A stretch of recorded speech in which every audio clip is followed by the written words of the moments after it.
Bonsoir, vendredi 23 mai 2014, voici l'essentiel de l'actualité en Alsace et les titres que nous développerons ensemble. La société Sénerval devra faire des travaux à l'usine d'incinération de Strasbourg. La préfecture a publié un arrêté ce matin.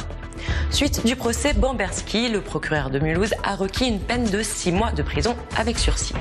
Les meilleurs nageurs de la discipline seront en Alsace ce week-end, première manche de la Coupe du monde d'orientation subaquatique à Holzheim. La préfecture de Strasbourg impose des travaux à Sénerval. L'exploitant de l'usine d'incinération devra notamment remplacer des éléments de chaudière et effectuer des analyses techniques. Certains travaux sont à réaliser avant juillet, d'autres avant octobre. De leur côté, les salariés poursuivent leur mouvement. Ils sont entrés dans leur 3e mois de grève. 6 mois de prison avec sursis, voilà la peine requise par le procureur de Mulhouse à l'encontre d'André Bamberski. L'homme est jugé depuis hier pour l'enlèvement du docteur Crombart, responsable de la mort de sa fille. Le procureur a également requis des peines d'1 an de prison ferme à l'encontre des 2 exécutants de cet enlèvement. C'est l'occasion de découvrir une discipline peu connue. La première manche de la Coupe du monde d'orientation subaquatique aura lieu ce week-end à Holzheim.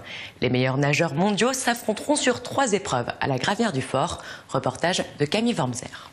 Vu de l'extérieur, rien d'impressionnant, juste quelques bouées qui flottent à la surface de la Gravière du Fort à Holzheim. Pour voir de l'action, c'est plutôt à 2 mètres de profondeur que tout se joue. Équipés d'une combinaison de plongée, de palmes, de bouteilles, mais aussi de boussoles, les participants s'élancent dans une course effrénée.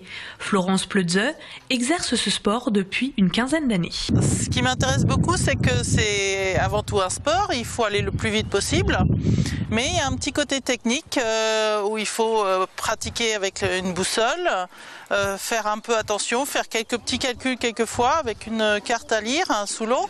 Et donc c'est pas uniquement de la vitesse, c'est aussi nager vite mais en réfléchissant, en parlant, en travaillant avec un peu ses neurones. L'orientation subaquatique consiste à suivre un parcours balisé dans une zone délimitée, à slalomer autour des bouées, à trouver des endroits repères. Il allie aptitude physique mais aussi technique par le contrôle des profondeurs ou l'analyse préalable des cartes. Encore méconnu du grand public, ce sport atypique attire déjà de nombreux licenciés dans le Bas-Rhin.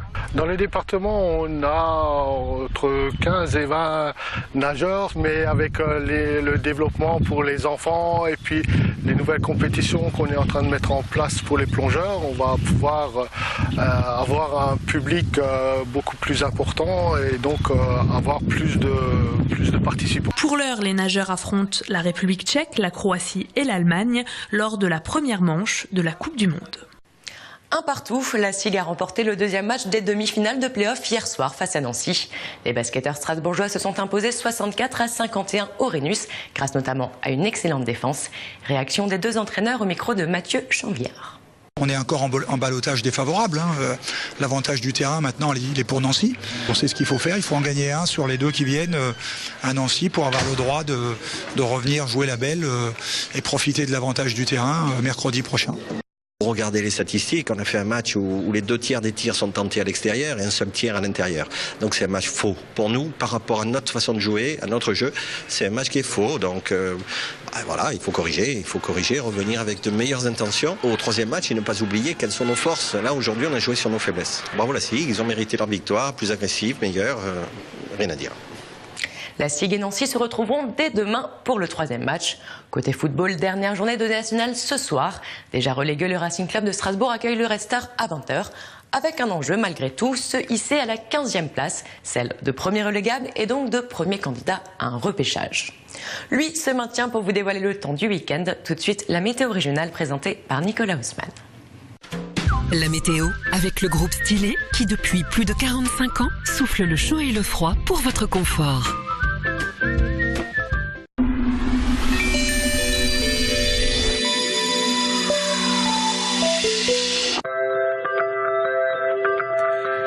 Salut à toutes et à tous et bienvenue sur Alsace 20, la chaîne Alsace. C'est un week-end sans tempête ni orage qui nous attend, mais il est vrai que nous aurons quand même quelques nuages. Alors les éclaircies, elles seront bel et bien présentes sur une bonne partie du territoire alsacien et des températures au petit matin qui seront très douces, très agréables avec une moyenne de 16 degrés de Altkirch jusqu'à l'agglomération strasbourgeoise. Comptez 15 degrés au minimum dans le col de Saverne et à Cascastel. 15 degrés également pour Wissembourg. L'après-midi, peu d'évolution, toujours de belles éclaircies, mais quelques nuages viendront ponctuer l'après-midi. Les Eurovénards qui se trouvent dans le Haut-Rhin, en revanche, bénéficieront bénéficieront d'un ciel complètement dégagé.